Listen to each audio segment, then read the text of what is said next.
que ce texte, depuis qui est maintenant donc, qui a 11 ans, il y a donc qui est publié sur les ponts, et il y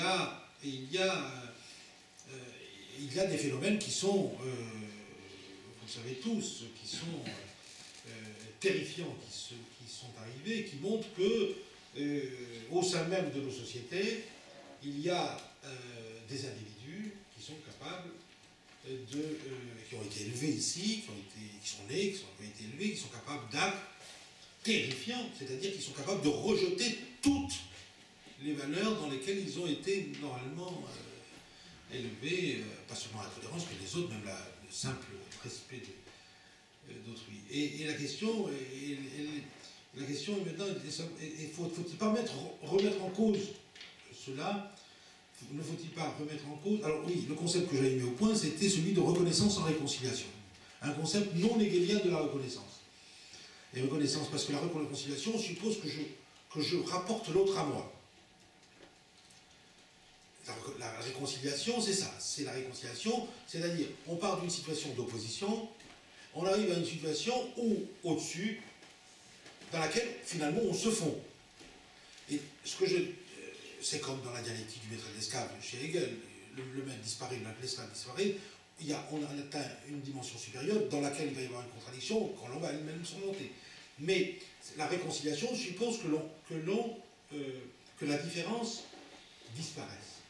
Et donc, le concept de la reconnaissance sans réconciliation, c'était une façon de penser la coexistence sans la réduction de l'un à l'autre. Sans la réduction de l'un à l'autre, sans que l'un des deux termes soit réduit à l'identité de l'autre. Donc c'était ça l'idée. Alors la question, est-ce que c'est encore valable? Il faudrait revoir ça, je le ferai dans le bouquin sur l'éthique, il faudrait voir ça. Et est-ce qu'il faut remettre en question cette dimension parce qu'il y a dans nos sociétés des actes qui sont d'une barbarie effroyable, et non pas d'une barbarie qui vient d'étrangers, mais qui vient de l'intérieur. Alors, provisoirement, je répondrai que ça n'est pas parce qu'il y a des barbares qu'il faut devenir soi-même barbare. Et donc, d'une certaine manière, l'idée d'une reconnaissance sans réconciliation ne saurait être remise en cause simplement parce que elle n'a pas été capable d'empêcher qu'il y ait au sein même de nos sociétés des phénomènes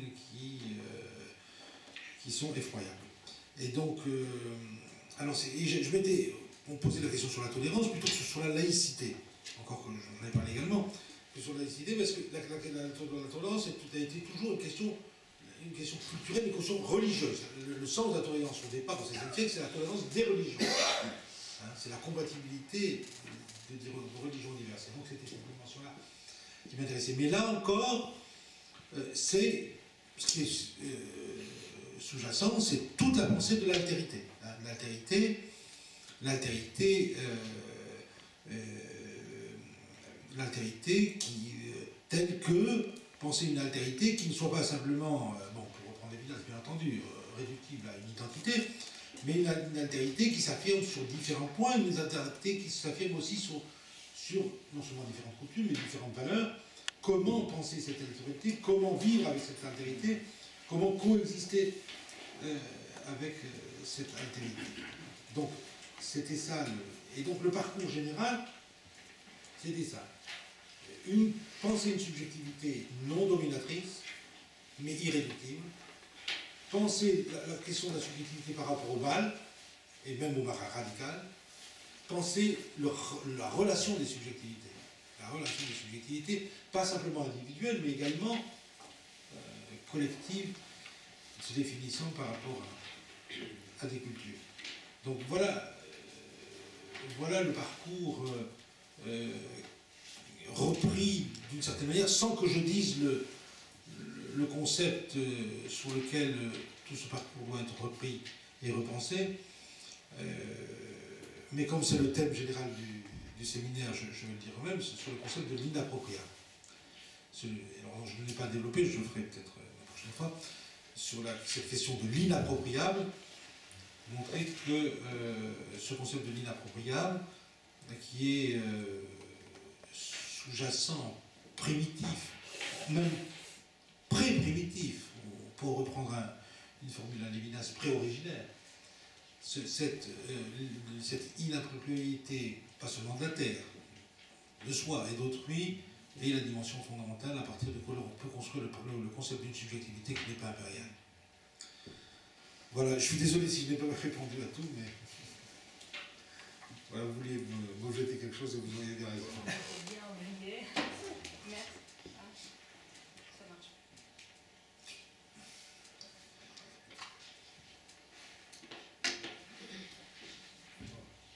C'est mort. Ah bon. Comme il nous reste peu de temps, il est déjà voilà, 10h15, peut-être qu'on pose une question chacun si vous voulez, et ensuite on a le débat avec... J'ai eu l'impression que par le fait d'être théologienne, j'étais reculée à l'infini. Il y a quelque chose qui quand même n'avait pas la valeur de la pensée, c'était la valeur de la foi. Je n'ai jamais dit ça. Mais j'aime bien me provoquer tout de suite. Mais comme cette théologie, c'est l'infini, ça vient des croyances. Non. Oui, vas-y. Non, parce que Vous avez fait référence aux évangiles, alors que je me suis abstenu justement de faire référence à... D'accord. Parce que c'était juste pour parler de cette subjectivité dans laquelle l'idée des pardons, au moins telle que j'ai pu les penser, même si les termes n'étaient pas ces termes dans lesquels on est habitué, c'était vraiment cette subjectivité non impériale, où dans les pardons propres, elle s'exprime. Elle s'exprime parce qu'elle est relationnelle, parce qu'elle est communonielle, parce qu'elle pense ce qu'elle est par rapport à autrui aussi, et pas un seul autrui, plusieurs autrui. Donc c'est dans cette communion fraternelle première de l'homme que cela se crée. Donc pour moi, il n'est pas une subjectivité égotique, solipsiste, bref, dominatrice, c'est une subjectivité qui, quand elle reconnaît sa propre identité, elle se connaît relationnellement. Et donc, dans les pardons, il y a exactement ce processus qui s'est fait. Et c'est pour cela qu'il est possible de pardonner. Donc c'était juste dire que c'était exactement, dire dans le lieu du pardon, il y a cette possibilité d'abandonner la subjectivité souveraine. Moi, je voulais simplement très rapidement, d'abord merci beaucoup pour toutes ces réponses. Ce qui m'intéresse véritablement dans votre pensée, c'est précisément le concept d'inappropriable, mais qui fait tension, je ne dis pas contradiction, mais qui fait tension avec le concept d'impardonnable, précisément. Parce que lorsque l'on pardonne l'impardonnable, cela suppose qu'on est cerné subjectivement ce qui est impardonnable. Précisément. C'est pourquoi, pour moi, c'est un concept qui fait problème en tant que tel, et auquel j'ai substitué celui d'injustifiable. Quand on ne peut pas pardonner l'impardonnable, cela suppose que l'on ait décrété, voilà l'impardonnable absolu. Mais qui suis-je pour dire qui suis-je? Alors, je termine simplement. L'inappropriable dit le contraire, précisément. L'inappropriable laisse cette zone, cette réserve de sens qui est toujours, en quelque sorte, ouvert, sur lequel le sujet n'a pas la main. Alors, c'est ça qui m'intéresse dans le concept d'inappropriable, et l'impardonnable, me semble-t-il, je dis ça peut-être avec crainte et tremblement, me semble en deçà. Oui. Voilà, en deçà du concept d'inappropriable. Mais ça, c'est ma première remarque. La seconde, c'est sur la tolérance. Je trouve que votre texte doit être absolument lu sur différents. Même s'il a 10 ans, 11 ans, il a encore une vertu qu'il faut absolument exploiter. La question que je me posais, d'ailleurs que Cynthia Fleury vous pose, comment faire valoir la structure tolérance lorsque ceux auxquels elle s'adresse ne la reconnaissent pas comme telle. Non seulement ça, mais même quand voilà, bon, je ne veux pas recommencer mon propos, mais simplement il y a non pas une aporie, mais enfin il y a quelque chose qui dit qu'il y a un mur, en quelque sorte. Voilà. Alors, juste un mot sur l'injustifiable et l'impardonnable. Bon, il y a une très grande différence entre les deux. L'injustifiable, la Shoah, je peux trouver, évidemment, que c'est injustifiable. Il y a des causes, évidemment, historiques. La justification, elle est historique. C'est même hallucinant. Et d'ailleurs, c'est ce qui est le plus comment dire, effroyable dans le texte de Heidegger. Il justifie le truc. On n'est pas allé jusqu'au bout, on aurait dû aller jusqu'au bout. Bon. Donc, c'est injustifiable. Mais l'impardonnable, c'est autre chose. Mais moi, je trouve injustifiable, ça, c'est autre chose. Mais je n'ai pas à pardonner. Je ne suis pas en position de pardonner. Donc, et je ne peux pas pardonner. Je suis hors course. Je suis pas. La question n'est plus là. La question est, vous avez raison, du caractère dans l'histoire d'événements, et celui-là le majeur, absolument injustifiable, absolument injustifiable, qu'on ne peut pas comprendre, qui marque une cassure dans l'histoire humaine, qui ne peut pas être refermée, qui ne sera jamais refermée, sur laquelle nous vivons encore, ça, il n'y a pas de doute. Donc, mais là, la question aujourd'hui n'est plus de savoir si on pardonne ou on ne pardonne pas. On va me demander, je vais pardonner aux Allemands, mais qu'est-ce que j'ai en vertu de quoi? Et en vertu de quel? C'est exactement ce que je veux dire. Nous sommes d'accord.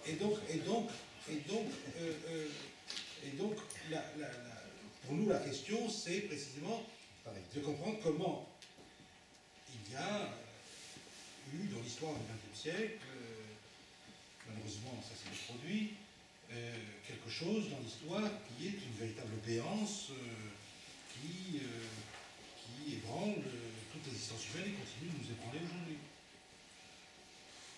On va passer la parole et les micros, peut-être.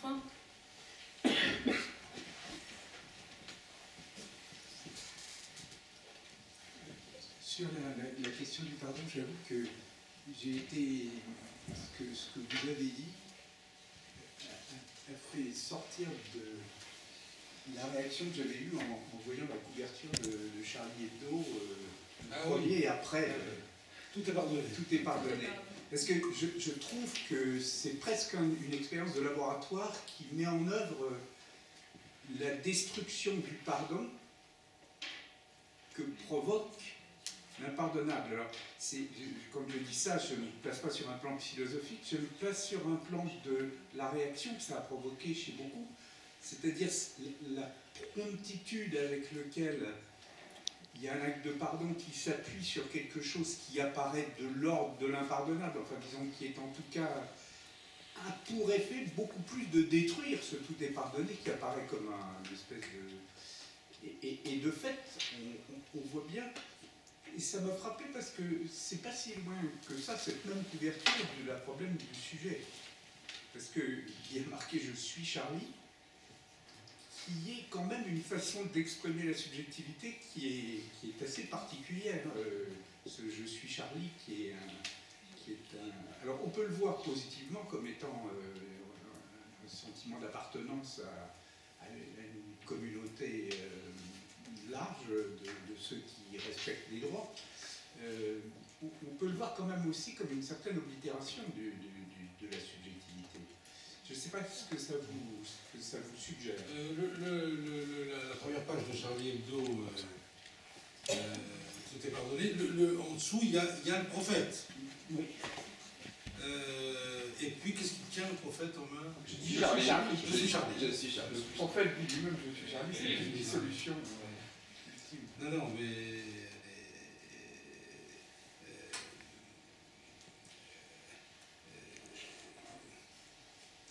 il faudrait réfléchir à ça, et faire un commentaire de cette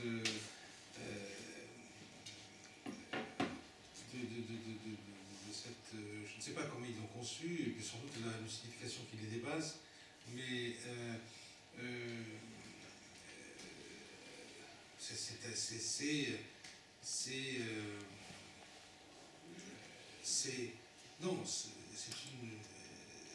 je pense que c'est une couverture qui a une portée, dans la mesure où, précisément, l'effroyable a été fait. Ils disent, tout est pardonné, mais je continue à faire la caricature du prophète. fasses, je pourrais aller au-delà et que ce que tu as fait, d'abord, ne m'empêchera pas de vivre, ne m'empêchera pas et ne m'empêchera pas de continuer à représenter. Je le refais, viens me tuer, et ça sera, on recommencera encore le procès. Donc, je ne sais pas, je ne voudrais pas surinterpréter ça, je ne sais pas. Mais c'est vrai, c'est quelque chose qui dépasse sans signification.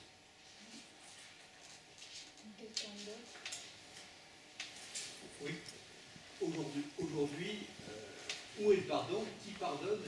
Et quand pardonne-t-on aujourd'hui dans les... Enfin, il y a des instances de justice qui sanctionnent ou ne sanctionnent pas. Mais en dehors de la société civile, est-ce que le mal existe parfois et a été pardonné? Est-ce qu'on entend parler de pardon d'un mal en dehors des instances de justice qui ont des règles différentes? Mais il n'y a pas de pardon en justice. Il n'y a aucun pardon en justice. Oui. Parce que s'il y avait du pardon en justice, la justice se détruirait elle-même. La justice ne doit pas pardonner. Elle n'est pas faite pour ça. Elle est pour sanctionner. Elle est faite pour ça. Et si la justice pardonnait, elle se détruirait elle-même. Elle ne rend pas justice. Justement, quand vous pardonnez, vous ne rendez pas justice au mal que vous avez subi ou les autres. Justement, vous dépassez cette dimension-là. La justice n'a absolument rien à voir avec le pardon. D'accord. Alors, qui pardonne aujourd'hui et quand est-ce qu'il est question de pardon dans les situations sociales courantes? Il est certain que la question du pardon, ce n'est pas une question de télévision. Et ce n'est pas une question de communication. Donc, la question du pardon ne peut pas rentrer dans le lot commun des informations que nous avons, dont nous sommes submergés tous les jours. Ça n'est pas une information de radio, ça n'est pas un truc. Qu'est-ce que c'est que le pardon? C'est un acte d'un individu ou d'un groupe d'individus à l'égard d'un individu ou d'un groupe d'individus qui lui a fait du mal, et pas seulement du mal anodin, mais du mal radical. Par exemple, c'est vrai que ça a pris une dimension théologico-politique sur laquelle on a beaucoup insisté, etc. En Afrique du Sud. La question du pardon et de la réconciliation. Si on se met au point de vue de ce que parle le pardon pur, il ne s'agissait pas de pardon. Mais il s'agissait d'une figure telle qu'elle permettait à une communauté, tant bien que mal, de ne pas vivre et se perpétuer dans le meurtre réciproque. Donc, il y a ça, il y a aussi... c'est la dimension éthique de l'acte par rapport au mal qui est telle que il est vécu, il n'est pas exhibé. Évidemment, dans le cadre de la Shoah, par exemple, le truc est énormément que la question est de savoir, est-ce qu'on pardonne ou ne pardonne pas? Elle vient, elle percute le pardon et elle remet en cause le pardon. Elle oblige à repenser ce qui est pardonnable et ce qui n'est pas pardonnable. Mais le pardon est absolument contraire à l'exhibition.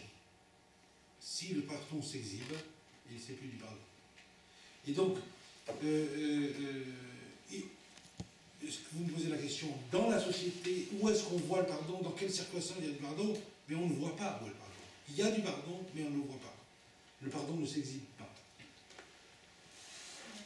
Il y a quelqu'un d'autre. J'ai vu quelqu'un au fond, peut-être. Oui, c'est dépassé maintenant. D'accord, merci. Alors, tout simplement, le pardon uniquement dans cette question-là du mal radical, donc la Shoah.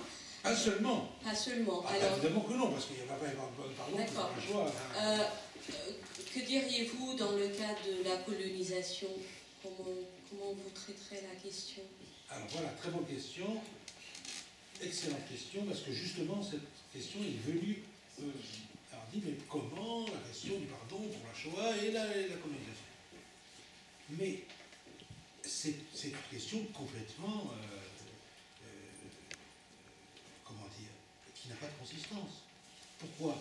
Je ne nie pas que la colonisation a fait des dégâts. Mais demander pardon aujourd'hui à des descendants de ceux qui ont commis, mais c'est absurde. La question n'est pas là. Vous pouvez demander des réparations. Vous pouvez demander, mais demander pardon des générations après aux générations qui suivent, ça n'a pas de sens. Qui demande pardon de quoi? De quel tort ou de quel mal subi? Je veux dire que je veux qu'on me dise pardon du mal qu'ont subi mes ancêtres. Mais c'est inconsistant. Il y a, me semble-t-il, de sens du pardon qu'entre celui qui commet le mal et celui qui le reçoit, celui qui le subit. Entre le bourreau et la victime. C'est là, il sonne la victime, à mon sens. Il y a un contre-exemple, c'est lorsque le pape Jean-Paul II demande pardon pour les crimes commis par l'Église et des Juifs. Ouais. Hein. Parce qu'il le fait au nom de l'institution. Oui, c'est ça, donc c'est possible. Que ça passe par la réduction, vous avez raison, d'une institutionnalisation. Mais on voit bien qu'il y a le sens de l'histoire derrière, le sens de la mémoire, qui est la médiation. Absolument. Ouais. Oui, et je pense que ça peut se faire une mémoire collective. Et il peut se faire, les communautés peuvent demander pardon. On peut, bien sûr. Voilà. Bien entendu. Par exemple, une communauté qui a dominé, a servi, prenant conscience, je ne sais pas, par un processus